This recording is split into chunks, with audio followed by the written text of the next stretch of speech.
ইহুদিরা এসে হাজির, মুহাম্মদ আমরা কালিমা পড়ে মুসলমান হব। আল্লাহ রাসূল তো মহা খুশি, তাই আসো, তবে শর্ত আছে। কি শর্ত? 3টা প্রশ্নের উত্তর দিতে পারলে লাইন ধরে আমরা সব কালিমা পড়ে ফেলব। কোন 3টা প্রশ্ন বলো? তারা প্রশ্ন শুরু করলো। প্রশ্ন নাম্বার 1, মা হুয়া রূহ। মুহাম্মদ বলো তো রুহু কারে বলে? রুহু কি?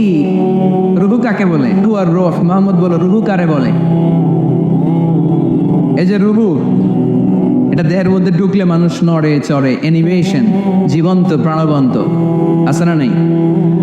এটা যখন চলে যায় আর লড়ে, আর নড়ে চড়ে।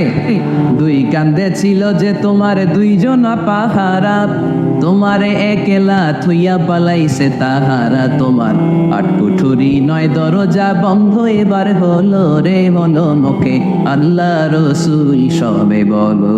তুয়ারে আইসাছে পালকি নাই হরি গাও তোলো রে তোলো মুখে আল্লাহ রসুল সবে বলো। ও মুখে আল্লাহ রসুল সবে বলো। ঠিক কিনা? আমাদেরকে একলা ফেলে যখন রুহু চলে যায়, দেহে কোনো নাড়াচাড়া নাই। ইহুদিরা বলল প্রথম প্রশ্ন রুহু কারে বলে বলো। 2 নাম্বার প্রশ্ন মান হুম আসহাবুল কাহফ। আসহাবে কাহফ সম্পর্কে কি জানো? কি জানো বলো। গুহাবাসী, গুহাবাসীদের সম্পর্কে কি জানো? অনেক আগে তারা এসেছিল পৃথিবীতে। 3 নাম্বার প্রশ্ন মান হুয়া যুলকারনাইন। যুলকারনাইন সম্পর্কে কি জানো বলো। প্রশ্ন কয়টা? প্রথম প্রশ্ন কি সম্পর্কে? রূপ। দ্বিতীয় প্রশ্ন আসহাবে কাহফ। তৃতীয় প্রশ্ন যুলকারনাইন।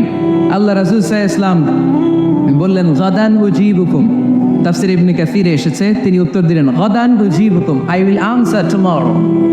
আগামীকাল উত্তর দিব। কারণ জানেন না তো কি করে বলবেন, আর না জানলে উনি বানায় কিছু বলেন। কারণ কোরআন তো পরিচয় দিয়েই দিল তিনি মন গড়া কখনো কিছু বলেন। কাল উত্তর দিব। ওরা আগামীকাল উত্তরের জন্য হাজির, কিন্তু ওহী আসে নাই, উনি বলতেও পারে না। বিশ্বনবী আবার বললেন গাদান উজিবুকুম, আগামীকাল দেব। তারপরের দিন ইহুদিরা এসে হাজির, বিশ্বনবী উত্তর করতে পারেন না। বিশ্বনবী আবার বললেন গাদান উজিবুকুম, আগামীকাল বলে দেব।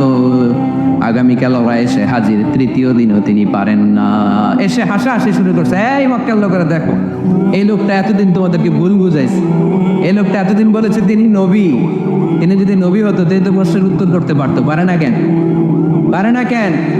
এটাই প্রমাণ করে তিনি নবী নন। তিনি যদি পারত উত্তর দিয়ে দিত। তিনি যদি জানতেন তাহলে তো উত্তর দিতেন। পারেন না কেন? 3 দিন 4 দিন, আহা, নবীও লজ্জায় অসহায়, উত্তর দিতে পারেন না। টানা 15 দিন, টানা কয়দিন নবী উত্তরও দিতে পারে না। আল্লাহ রাসূল সাল্লাল্লাহু আলাইহি ওয়াসাল্লাম লজ্জায় অসহায়, তিনি যদি পারত উত্তর দিয়ে দিত। তিনি যদি জানতেন তাহলে তো উত্তর দিতেন। পারেন না কেন?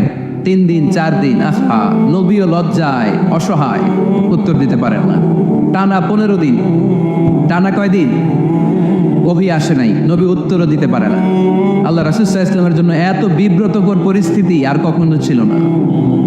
তিনি বারবার বলতেছেন কালকে বলবো, কিন্তু উত্তর আসে না। এর কারণ নবী ইনশাআল্লাহ বলে নাই। কি বলে নাই?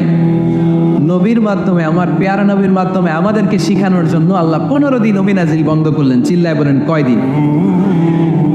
এরপর আল্লাহ কোরআনের আয়াত নাযিল করলেন ওয়ালা তাকুলান্না লিশাইইন ইন্নী ফাঈলুন যালিকা গাদা ইল্লা আন ইয়াশা আল্লাহ। নবী গো, ভবিষ্যতের কোনো কাজের ব্যাপারে যদি কাউকে ওয়াদা দেন, ওয়াদা দেওয়ার আগে অবশ্যই ইনশাআল্লাহ বলে দিয়ে।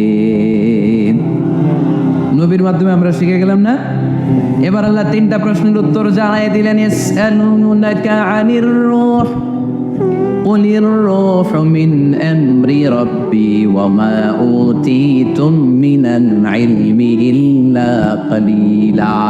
দ্বিতীয় উত্তর জানাই দিলেন আম হাসিবতা আন্না আসহাবাল কাহফি ওয়ার রাকিব কানু মিন আয়াতিনা আজাবা। 3 নাম্বার প্রশ্নের উত্তর আল্লাহ সূরা কাহফে জানিয়ে দিলেন ইয়াসআলুনাকা আন যিল কারনাইন কুল সাআতলু আলাইকুম মিনহু যিকরা। আল্লাহু আকবার। এবার নবী দাঁড়িয়ে গেলেন, বললেন কার কার উত্তর লাগবে আসো। রূহ হলো আল্লাহর আদেশ, আল্লাহর আদেশে ঢুকে আর আল্লাহর আদেশে বের হয়। আসহাবে কাফের 7 জন ছেলে ছিল, গুহার মধ্যে আল্লাহর ভয় ঢুকেছে। 309 বছর পরে আল্লাহ তাদেরকে আবার ঘুম থেকে জাগিয়েছে। জুলকারনাইন এমন একজন বাদশা, গোটা বিশ্বকে শাসন করেছে, তার শাসন ক্ষমতার কোনো কমতি ছিল না। সুবহানাল্লাহ, সুবহানাল্লাহ। তাহলে আমার নবী মন গড়া কথা বলে, তাই না? মন গড়া বলে? He was guided by wahy. He was guided by revelation. ওনার কাছে অভিনা আসলে, অভিনা নামলে তিনি কখনো কোনো কথা বলেন। তাহলে আমার নবীর 4 নম্বর পরিচয়, তিনি মন গড়া বলে না, জেনে শুনে ওহীপ্রাপ্ত হয়ে বলে। সুবহানাল্লাহ পড়েন। এরপর কোরআন আমাদেরকে জানালো নবীর 5 নম্বর পরিচয়, আমার নবী হচ্ছেন দিলদরিয়া, রহমতের নবী, দয়ার নবী, মায়ার নবী, ভালোবাসার নবী। আমার নবীর ভালোবাসার কমতি নাই। তিনি হলেন রাহমাতাল লিল আলামিন। তিনি কি? প্রথমে তিনি ছিলেন রাসূলুল্লাহ, তারপর তিনি শেষ নবী, তারপর তিনি মানুষ ছিলেন, তারপর তিনি আন্দাজে মন গড়া কিছু বলেন না। 5 নম্বরে কোরআন বলল তিনি রাহমাতাল লিল আলামিন। তিনি কি? আরো জোরে বলেন, সবাই বলেন। মুখস্থ হয়েছে? পরিচয় দিতে পারবেন না নবীর? তিনি কি? রাহমাতাল লিল আলামিন। ইন্ডিয়ান নায়িকাদের নাম তো খুব মুখস্থ। ক্যাটরিনা কাইফ, কি কঠিন নাম, আমার দাঁত ভেঙে যায়, পোলাপান কয়ে ফেলায়, ছোট্ট বাচ্চা। ক্যাটরিনা কাইফ, সালমান খান, আমির খান, অমিতাভ বচ্চন, কি কঠিন নাম, এগুলো মুখস্থ। রাহমাতাল লিল আলামিন বেরোয় না মুখ দিয়া। আওয়াজ করে বলেন রাহমাতাল লিল আলামিন। 5 নম্বরে কোরআন বিশ্বনবীর পরিচয় দিতে যে আমাদেরকে বলল, ওয়ামা আরসালনাকা ইল্লা রাহমাতাল লিল আলামিন। আয়াতটা পড়েন, ওয়ামা আরসালনাকা ইল্লা রাহমাতাল লিল আলামিন। নবী হে, আমি আপনাকে বিশ্ববাসীর জন্য রহমত করে প্রেরণ করেছি। আপনি গোটা বিশ্বের জন্য রহমত, রাহমাতাল লিল আলামিন, সমগ্র বিশ্ব জাতির জন্য রহমত। নাকি আল্লাহ বলছেন রাহমাতাল লিল মুসলিমিন, শুধু এই মুসলমানদের জন্য আপনি রহমত বলছেন? নাকি বলছেন রাহমাতাল লিল মুমিনিন, শুধু মুমিনদের জন্য রহমত? আল্লাহ কি বলছেন রাহমাতাল লিল মুসাল্লিন, শুধু এই মুসল্লিদের জন্য রহমত? আল্লাহ বলছেন কি? রাহমাতাল লিল নবী হে, O my prophet, I have sent you as a mercy for the entire universe. গোটা বিশ্বের জন্য আপনি রহমত, গোটা বিশ্বের জন্য, সবার জন্য আপনি দিলদরিয়া। এজন্য কোরআন বলল, লাকাদ জাআকুম রাসূলুম মিন আনফুসিকুম আজিজুন আলাইহি মা আনিতুম হারিসুন আলাইকুম বিল মুমিনিনা রাউফুর রহিম। যিনি আমার নবী, যিনি তোমাদের কাছে রাসূল হয়ে এসেছেন, আজিজুন আলাইহি মা আনিতুম, যেই জিনিসটা তোমাদেরকে কষ্ট দেয়, এই জিনিস মেনে নেয়া নবীর পক্ষে সম্ভব না। যে জিনিসটা আমাদের দুঃখ দেয়, ওইটা আমার নবী মেনে নিতে পারেন। হারিসুন আলাইকুম, তিনি তোমাদের কল্যাণকামী। বিল মুমিনিনা রাউফুর রহিম, মুমিনদের জন্য তিনি দিলদরিয়া। তার দিলের মধ্যে শুধু মায়া, তার জানের মধ্যে শুধু মায়া, প্রেম আর ভালোবাসা। চিল্লায় বলেন ঠিক কি না? সব নবীকে আল্লাহ একটা দোয়া করার সুযোগ দিয়েছেন। এই দোয়াটারে বলে দাওয়া মুস্তাজাবা। এই দোয়া করার সাথে সাথে দোয়াটা কবুল করে নেয় কে? মজার ব্যাপার হলো, দুনিয়ার বুকে সব নবীরাই ওই দোয়াটা করেই ইন্তেকাল করেছে। কোন নবী ওই দোয়াটা রাইখা দেন নাই। সব নবীকে আল্লাহ বললেন, নবী আপনাদের সবাইকে আমি একটা স্পেশাল চান্স দিব, স্পেশাল অফার, একটা দোয়া। কি লাগবে বলেন, যেটা যাবেন ওইটাই দিব। সব নবীরা পটপট করে টপ টপ করে দোয়াগুলো করে ফেলেছে, কেউ রেখে দেয় নাই। রেখে দিয়েছে শুধু আমার নবী, আপনার নবী, আমাদের নবী, পেয়ারা নবী, বিশ্ব নবী মুহাম্মদুর রাসূলুল্লাহ সাল্লাল্লাহু আলাইহি ওয়াসাল্লাম। তিনি ইরশাদ করেন, লিকুল্লি নাবিয়্যিন দাওয়া মুস্তাজাবা, দাউ বিহা। সব নবীর বিশেষ দোয়া দুনিয়াতেই করা শেষ। ওয়া ইন্নী আফতাবিউ দাওয়াতি শাফাআতান লি উম্মতি ইয়াউমাল কিয়ামah। শুধু আমি আমার স্পেশাল দোয়াটা আমার গুনাহগার উম্মতকে সুপারিশ করার জন্য কিয়ামতের মাঠে রেখে দিয়েছি। আমার জন্য, আপনার জন্য, আমাদের জন্য তিনি রেখে দিয়েছেন। ওটা কাজে লাগান নাই, লাগাবেন। আলহামদুলিল্লাহ কইতে মন চায় না? রাহমাতাল লিল আলামিন, বুক ভরা ভালোবাসা। দয়া আর দয়া, কোমল হৃদয়ের অধিকারী, কর্কশ না, কাউরে গালি দেন না, কটু কথা বলেন না, মেজাজ দেখান না, ছিড়কি দিয়ে কথা বলেন না। এজন্য আল্লাহ বললেন ফাবিমা রাহমাতিন মিনাল্লাহি লিনতা লাহুম ওয়ালাউ কুনতা ফাদদান গালিযাল কলবি লানফাদ্দু মিন হাওলিক। নবী হে, আল্লাহর রহমতে আপনি কোমল হৃদয়ের অধিকারী হয়েছেন। আপনি যদি কর্কশ ভাষী হতেন, মেজাজওয়ালা লোক হতেন, এখন যেমনি কোনো জায়গায় গেলে আপনার পিছনে পিছনে লোকজন ঘুরে বেড়ায়, সবাই চলে আসে, আপনি মেজাজ দেখালে আপনার কাছেও কেউ কোনোদিন ঘেষত না। রাসূল সাল্লাল্লাহু আলাইহি ওয়াসাল্লাম যেদিকে যেতেন চারদিক দিয়ে লোক ভিড় করত। আমার নবী যেখানে, ওনারা দেখার জন্য লোক ভিড় করত। আমার নবীর নুরানি চেহারাটাকে একটা নজর দেখার জন্য মানুষ পাগল হয়ে ছুটে আসছে। ফাবিমা রাহমাতিন মিনাল্লাহি লিনতা লাহুম, কোমল হৃদয়ের অধিকারী। উনার ভাষা যখন বের হয় যেন মুখ দিয়ে মুক্তা ছড়ে, উনি যখন তাকায় চোখ দিয়ে যেন নূর বের হয়। উনার চেহারার নূরের ঝলকানি কাফেরদের হৃদয়টারে মুহূর্তের মধ্যে ঠান্ডা করে দেয়। ওনার কণ্ঠের সুমধুর তেলাওয়াত কাফেরদের হৃদয়টারে উজালা করে দেয়। ফাবিমা রাহমাতিন মিনাল্লাহি লিনতা লাহুম, নবী আমার রহমতে আপনি অনেক কোমল হৃদয়ের অধিকারী। আমার নবী এত দিলদরিয়া, কাফেররাও যাতে কালেমার পথে চলে আসে কাফেরদের পিছনে পিছনে ঘুরতেন। আমরা ভাত খাইতে না চাইলে, ছোট বাচ্চারা রাতে না খেয়ে ঘুমায়, সারা রাত না খাইলে ক্ষতি হবে না? গ্যাস্ট্রিক হয়ে যাবে না? দেখবেন মা পিছনে পিছনে ছোটে, বাবা আয়, বাবা একটু খা, খায় না, ছেলে ঘুমায় যায়, মাটা পাগল পড়া হয়ে ছোটে। আমার নবীও মক্কায় একটা কাফের জন্য জাহান্নামের আগুনে না পড়ে ওদের জন্য পাগল হয়ে পিছনে পিছনে ছুটতেন, পিছনে পিছনে যেতেন। আল্লাহ বললেন নবী ফাদা আল্লাকা বাখিউন নাফসাকা আলা আসারিহিম ইল্লাম ইউমিনু বিহাদাল হাদিসি আসাফা। নবী হে, আপনি ওদের ভালোর জন্য ওদের পিছনে ছুটতে ছুটতে, বটে যান, ওদের পিছনে ছুটতে ছুটতে আপনি তো আপনার জানটারে শেষ করে দিবেন। আপনি তো নিজেরা শেষ করে দিচ্ছেন ওদের পিছনে ছুটতে ছুটতে। নবী গো, আপনি ওদের পিছনে ছুটতে ছুটতে নিজের জানটারে শেষ করে দিয়েন। রহমতের নবী, সবার জন্য হৃদয়ে ভালোবাসা আছে না নাই? আমরা মসজিদ নিয়ে ভাগাভাগি করি না? হানাফি মসজিদ, আহলে হাদিসের ভাইরা আইলে কিন খাইবেন? আহলে হাদিস জামে মসজিদ, হানাফিরা ঢুকলে গুতায় বাইর করে দেন, আছে না নাই? কে বলছে আপনারা হানাফি মসজিদ বানাইতে? কে বলছে আপনারা আহলে হাদিস মসজিদ বানাতে? গোটা দুনিয়া যত মসজিদ আছে মসজিদগুলো কার? মসজিদে কাউরে বাধা দেওয়া যাবে না, খবরদার। সবাই এক, সবার জন্য বিশ্বনবীর হৃদয় দিল দরিয়া। আমরা হানাফি মসজিদে আহলে হাদিসদেরকে ঢুকতে দেই না, আহলে হাদিস মসজিদে হানাফিদেরকে ঢুকতে দেই না, আমিন আসতে বললে ঢুকতে দেই না, জোরে বললে ঢুকতে দেই না। বিশ্বনবী মসজিদে নববীতে খ্রিস্টানদেরকে নিয়ে বসে বসে কথা বলেছেন। ইহুদির লাশ দেখে আমার নবী দাঁড়িয়ে গিয়েছেন। আমরা মুসলমান একসাথে বসতে পারি না। রাহমাতাল লিল আলামিন। আমার নবীর 5 নম্বর পরিচয় কি? বই ঘরের ভাই আওয়াজ করে বলেন, 5 নম্বর পরিচয় কি? গোটা বিশ্বের জন্য রহমত। কষ্ট হচ্ছে?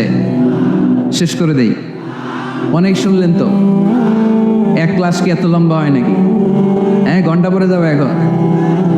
আরো শুনবেন? পরিচয় কয়টা গেল? আর কয়টা শুনবেন? আরো 5টা। আমার নবীর 6 নম্বর পরিচয়, আমার নবীর চরিত্র ফুলের চাইতেও, আমরা বলি আমার নেতার চরিত্র ফুলের চাইতেও পবিত্র, কাগজের ফুল, আছে না নাই? এই কথাগুলো আসলে আমাদের ক্ষেত্রে যায় না, যায় আমার নবীর ক্ষেত্রে। আমার নবীর চরিত্র ফুলের চাইতেও পবিত্র চরিত্রের অধিকারী। এটাকে বলা হয় ফুলুকে আদিম। এটাকে কি বলে? সবাই বলেন, আরো জোরে বলেন। নবীর ফলোয়ার, নবীর সুন্দর সুন্দর নামগুলো নিতে চায় না, আওয়াজ করে বলেন ফুলুকে আদিম।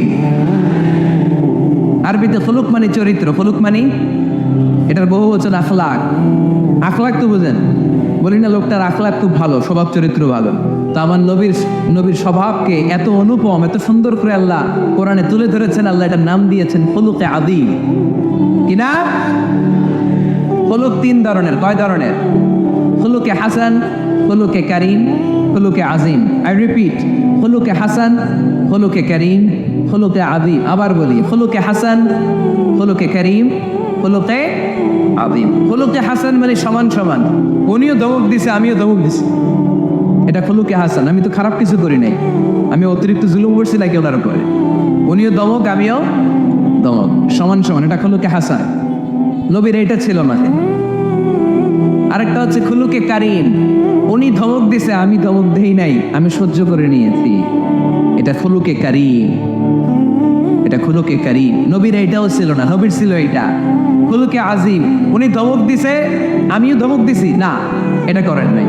উনি ধমক দিছে, আমি সহ্য করে নিলাম, কিছু বলি না, এটাও করেন নাই। উনি ধমক দিছে, আমি ওনার জন্য দোয়া করলাম আর ওনারে বুকে টেনে নিলাম। আমি ওনারে ভালোবাসতে শুরু করলাম, ওনারে কাছে টেনে নিলাম, ওনারে বুকে জড়িয়ে ধরলাম। সুবহানাল্লাহ পড়তে পারলেন না? এটারে কি বলে? আমার নবীরটা মনে হয় খুলুকে হাসান ছিল, খুলুকে কারিম ছিল। আমার নবীর চরিত্র কি ছিল?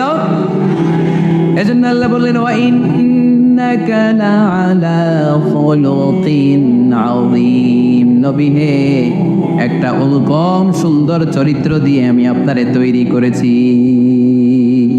সুবহানাল্লাহ পড়েন। অনুপম চরিত্র, খুলুকে আজিম। খুলুকের ব্যাখ্যা শেষ, এবার ব্যাখ্যা হবে আজিমের। আজিম মানে সুমহান। উইগরের ভাইয়ের আজিম মানে, আওয়াজ করে বলো, আজিম মানে নবীর চরিত্র, সুমহান চরিত্র। আজিম শব্দটা আল্লাহ কোরআনে যেন তেন জায়গায় ব্যবহার করে না, যেটার তাৎপর্য, সিগনিফিকেন্স অনেক বড়, অনেক বিশাল, অনেক সুমহান, তখন আল্লাহ ব্যবহার করে আদি। তখন কি ব্যবহার করে?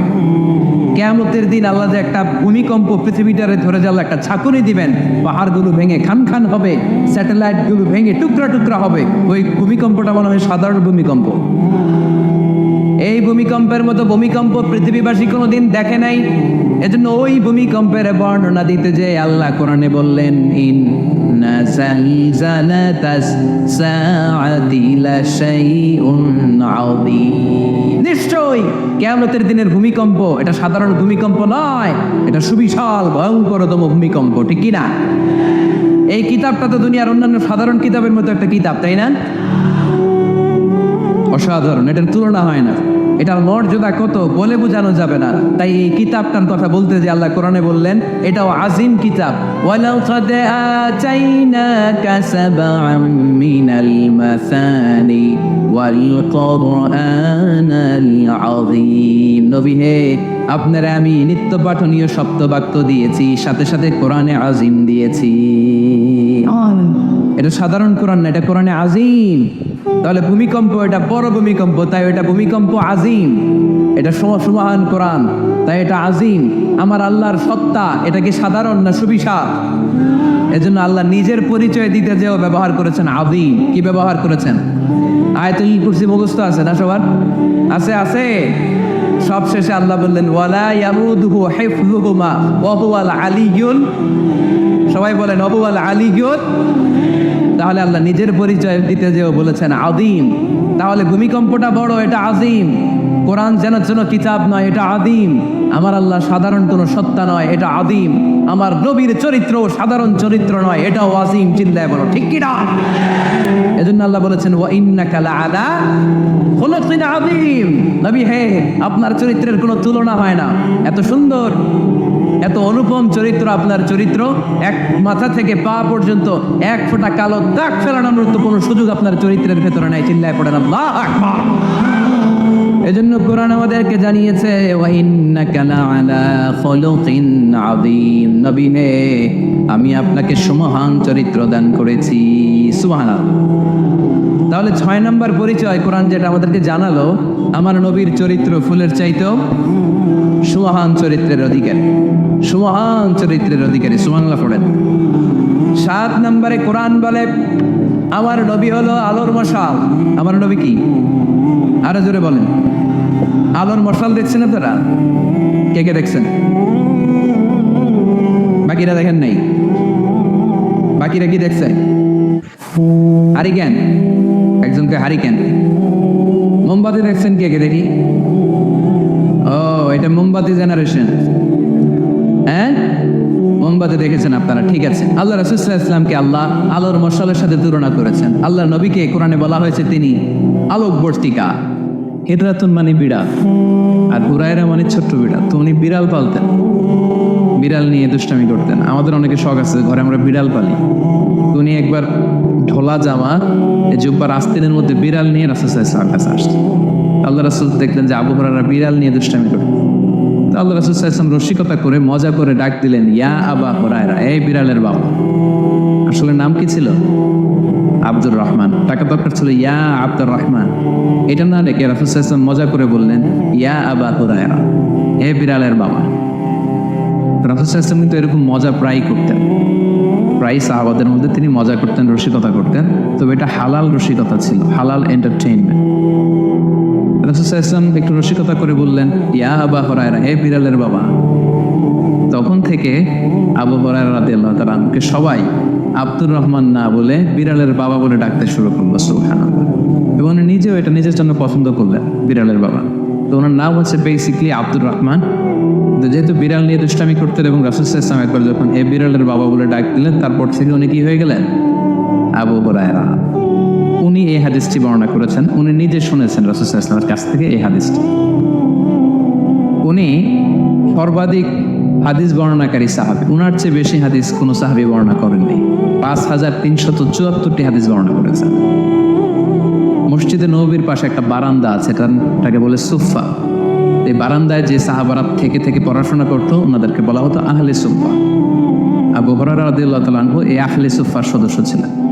উনি বলতেন যে আমাদের অনেক সাহাবারা ব্যবসা করতো, কেউ এটা করতো সেটা করতো, আমি কিছুই করতাম না। আমার শুধু খাওয়ার ব্যবস্থাটা হইলেই আমি রাসূল সাল্লাল্লাহু আলাইহি ওয়াসাল্লামের সাথে থাকতাম, সারাদিন থাকতাম, আর উনি যাই বলতো আমি এটা মানুষের কাছে বর্ণনা করে পৌঁছে দিতাম। সুবহানাল্লাহ। এই জন্যই উনি এত হাদিস বর্ণনা করেছেন। শুরুতে উনি এত হাদিস বর্ণনা করতে পারতেন না। উনি একবার বললেন, ইয়া রাসূলুল্লাহ সাল্লাল্লাহু আলাইহি সাল্লাম, আসমা'ু মিনকা হাদিসান কাসীরান, আমি তো আপনার কাছ থেকে অনেক হাদিস শুনি, ফালা আহফাজ, কিন্তু এগুলো আমার মনে থাকে না, কি করব? আল্লাহ রাসূল সাল্লাল্লাহু আলাইহি ওয়াসাল্লাম বললেন, উবসুত রিদাআক, তুমি তোমার চাদরটা বিছিয়ে দাও। আবু হুরায়রা রাদিয়াল্লাহু তাআলা চাদর বিছিয়ে দিলেন। রাসূল সাল্লাল্লাহু আলাইহি ওয়াসাল্লাম ওই চাদরের মধ্যে এরকম হাত বুলিয়ে দিলেন, বললেন এবার এটা গায়ে দাও। এটা গায়ে দেওয়ার পর থেকে উনি বললেন, এরপর থেকে জীবনে যত হাদিস শুনেছি আল্লাহ রাসূল সাল্লাল্লাহু আলাইহি ওয়াসাল্লামের মুখ থেকে একটাও বলি নাই, একটাও বলিনি। রাসূল সাল্লাল্লাহু আলাইহি ওয়াসাল্লামের দোয়ার বরকত, রাসূল সাল্লাল্লাহু আলাইহি ওয়াসাল্লামের দোয়ার বরকতটা এরকম ছিল, উনি যদি কোনো লোনা পানির কুয়ার মধ্যে ওযু করে কুলির পানি ফেলতেন, ওইটা মুহূর্তের মধ্যে মিঠা পানির কুয়া হয়ে যেত। গাছের মধ্যে ফল ধরে না, রাসূল সাল্লাল্লাহু আলাইহি ওয়াসাল্লাম টাচ করলে এর পরের বছর ফল হতে হতে একেবারে সয়লাভ। আনাস রাদিয়াল্লাহু তাআলা আনহুর জন্য একবার দোয়া করে দিয়েছিলেন, আল্লাহ তাকে সন্তান বেশি দাও, তাকে সম্পদ বেশি দাও। তো সন্তানের দোয়া এত কাজে লাগছে, ওনার মিলে 82 জন সন্তান ছিল, 80 জন ছেলে 2 জন মেয়ে। আর উনি বলতেন যে আমার এমন খেজুরের বাগান ছিল, মদিনার সবার খেজুরের বাগান বছরে খেজুর দিত একবার, আমার খেজুরের বাগানে বছরে খেজুর হতো 2 বার। রাসূল সাল্লাল্লাহু আলাইহি ওয়াসাল্লাম দোয়ার বরকত। মদিনার অনেক নবজাতক সন্তানদের মাথায় চুল গজায় না, রাসূল সাল্লাল্লাহু আলাইহি ওয়াসাল্লাম কোনো নবজাতক সন্তানের মাথায় হাত বুলিয়ে দিলে মাথার চুল তাড়াতাড়ি বড় হয়ে যেত। বারাকা। রাসূল সাল্লাল্লাহু আলাইহি ওয়াসাল্লাম হাত বুলিয়ে দিলেন, ওই হাত বুলানো চাদর আবু হুরায়রা রাদিয়াল্লাহু তাআলা আনহু গায়ে পড়লেন, আর ভুলে না কিছু, আর কিছু ভুলে না। অনেক ওরিয়েন্টালিস্টরা আবু হুরায়রা রাদিয়াল্লাহু তাআলা আনহুর এই হাদিস বর্ণনার ব্যাপারে সাসপিশন ছড়ায়, সন্দেহ ছড়ায় যে উনি এত হাদিস শুনলো কবে? একজন মানুষকে এত হাদিস কারো কাছ থেকে শুনে মনে রাখতে পারে নাই। আপনারা আমার যত কথা শুনেন কয়টা মনে রাখতে পারবেন? তারা সন্দেহ ছড়ায় যে আবু হুরায়রা এগুলো নিজ থেকে মনে হয় বলেছে। আসলে না, কখনো না, নেভার। উনি রাসূল সাল্লাল্লাহু আলাইহি ওয়াসাল্লামের কাছ থেকে যেমনটি শুনেছে ঠিক তেমনটি বলেছে। এবং এটা হচ্ছে রাসূল সাল্লাল্লাহু আলাইহি ওয়াসাল্লামের দোয়ার বরকত, ওই যে চাদরে হাত বুলিয়ে দিয়েছে। তাহলে হাদিসের যে বর্ণনাকারী আবু হুরায়রা রাদিয়াল্লাহু তাআলা ওনার ব্যাপারে একটা ছোটখাটো ধারণা পেয়ে গেলেন না আপনারা? এবার আমরা হাদিসে চলে যাই। আল্লাহ রাসূল সাল্লাল্লাহু আলাইহি ওয়াসাল্লাম বলেছেন, সাবআতুন ইউযিল্লুহুমুল্লাহু ফি যিল্লি ইয়াওমা লা যিল্লা ইল্লা যিল্লুহ, 7 শ্রেণীর ব্যক্তিকে আল্লাহ তাআলা আরশের নিচে ছায়া দিবেন, যেদিন আরশের ছায়া ছাড়া আর কোনো ছায়া থাকে। ইউযিল্লুহুমুল্লাহু ফি যিল্লিহি, আল্লাহ তাআলা সেদিন তার নিজের ছায়া দেবেন, বলতে উদ্দেশ্য হচ্ছে ফি যিল্লি আরশিহি, আল্লাহর আরশের ছায়ায় তিনি 7 শ্রেণীর ব্যক্তিকে সেদিন রাখবেন। আল্লাহর আরশের ব্যাপারে আপনারা শুনেছেন না যে আর রহমানু আলাল আরশি ইস্তাওয়া, আল্লাহ তাআলা আরশের উপর পজিশন নিয়েছে। আল্লাহ তাআলার পজিশন কোথায়? আরশের উপর। আরশ হচ্ছে মহাবিশ্বের সবকিছুর উপরে এটার অবস্থা। আমরা খালি চোখে উপরে কি দেখি? আকাশ। আসলে আমরা আকাশ দেখি না, এটা দেখি মহাশূন্য, স্পেস। প্রথম আকাশ যে কত বড় তার কোনো হিসাব নেই। এই যে পৃথিবী থেকে সূর্য 13 লক্ষ গুণ বড়, পুরো পৃথিবীটাই তো আমাদের দেখার সুযোগ হয়নি। এই পৃথিবীর চেয়ে নাকি এবার সূর্য কয় গুণ বড়? কেন ইমাজিন দ্যাট? 13 লক্ষ গুণ বড়। সূর্যের চেয়ে এরকম কোটি কোটি গুণ বড় তারা আছে। এরকম বিলিয়ন বিলিয়ন তারা নিয়ে আমাদের গ্যালাক্সির নাম হচ্ছে মিল্কি ওয়ে। এটার পরে আরেকটা গ্যালাক্সি সবচেয়ে কাছের অ্যান্ড্রোমেডা, ওটা আরো বড়। ওইখানে বিলিয়ন বিলিয়ন ট্রিলিয়ন গ্যালাক্সি, এরকম প্রত্যেকটা গ্যালাক্সি ঘুরছে, প্রত্যেকটা তারা তাওয়াফ করছে মহাশূন্যে। এরকম হাজার কোটি তারা নিয়ে আমাদের প্রথম আকাশের মহাশূন্য। প্রথম আকাশ কিন্তু অনেক উপরে। এই যে নাসার বিজ্ঞানীরা, অমুক বিজ্ঞানীরা রকেট দিয়ে এখানে যায় ওখানে যায়, এরা প্রথম আকাশের 1 কোটি ভাগের 1 ভাগও এখন অর্জন করতে পারেনি। ওই প্রথম আকাশের পরে হচ্ছে দ্বিতীয় আকাশ। ওই দ্বিতীয় আকাশের তুলনায় প্রথম আকাশটা কত ছোট শুনেন। আপনার হাতের আংটি যদি আপনি বিশাল মাঠের মধ্যে ছেড়ে দেন, একটা মরুভূমির মধ্যে ফেলে দেন, পুরো মাঠের তুলনায় হাতের আংটি যত ছোট, আল্লাহর দ্বিতীয় আসমানের তুলনায় আল্লাহর প্রথম আসমানটা ঠিক তত ছোট। দ্বিতীয় আসমান আরো বড়, তৃতীয়টা আরো বড়। যত উপরে ঊর্ধ্বাকাশের যত কাহিনী একটার চেয়ে একটা বড়, এরকম 7টা আকাশ। তার উপরে সিদরাতুল মুনতাহা, বর্ডার এরিয়া। তার উপরে লা জামান লা মাকান, ওইখানে সময়ের হিসাব নাই, স্পেস নাই, সময় নাই। কারণ আল্লাহর সময় দিয়ে বাঁধা যায়? আমাদের জন্য বসতে জায়গা লাগে। আল্লাহর পজিশন নিতে কি জায়গার প্রসঙ্গটা আসে না? কারণ লাইসা কামিসলিহি শাই, উনি কারো মতো না, উনি উনার মতো। ওয়ালাম ইয়াকুল্লাহু কুফুয়ান আহাদ, তার মতো কেউ নাই। তো তিনি কার মতো? তিনি তার মতো। তার মতো কেউ নাই, তো তিনি কার মতো? তিনি তার মতো। তার উপরে হচ্ছে আল্লাহর কুরসি, তার উপরে আল্লাহর আরশ, সেখানে আল্লাহর পর্দা। এই পর্দার পেছনে আল্লাহ তাআলার সত্তা। আমাদের বাড়ির পর্দাগুলো কি দিয়ে তৈরি বলেন তো? কাপড় দিয়ে। আল্লাহর পর্দাগুলো আলো দিয়ে তৈরি, নূরের পর্দা। পর্দাটাই আলো। এজন্য সাহাবারা জিজ্ঞেস করেছিলেন, ইয়া রাসূলুল্লাহ হাল রাআইতা রাব্বাক, আপনি কি মেরাজের রাতে আপনার রবকে দেখেছিলেন? রাসূল সাল্লাল্লাহু আলাইহি ওয়াসাল্লাম বলেছিলেন, নূরুন আন্না আরাহু, উনি তো নূর, আলোর পর্দা, চোখ ঝলসে যাওয়ার মতো অবস্থা, আমি কিভাবে দেখবো? তার মানে সরাসরি দেখেননি। আল্লাহ তাআলার সাথে সিক্রেট মিটিং হয়েছিল, কনভারসেশন হয়েছিল, কথাবার্তা হয়েছিল। তার উপরে হচ্ছে আরশ। ওই আরশের ছায়ার নিচে কিয়ামতের ময়দানে আল্লাহ তাআলা 7 শ্রেণীর ব্যক্তিকে স্থান দিবেন। কয় শ্রেণী? 7 শ্রেণীর ব্যক্তিকে স্থান দিবেন, যে দিনটা হবে 50,000 সানা মিম্মা তা'উদ্দুন, 50,000 বছরের সমান একটা দিন, কিয়ামতের দিন। 50,000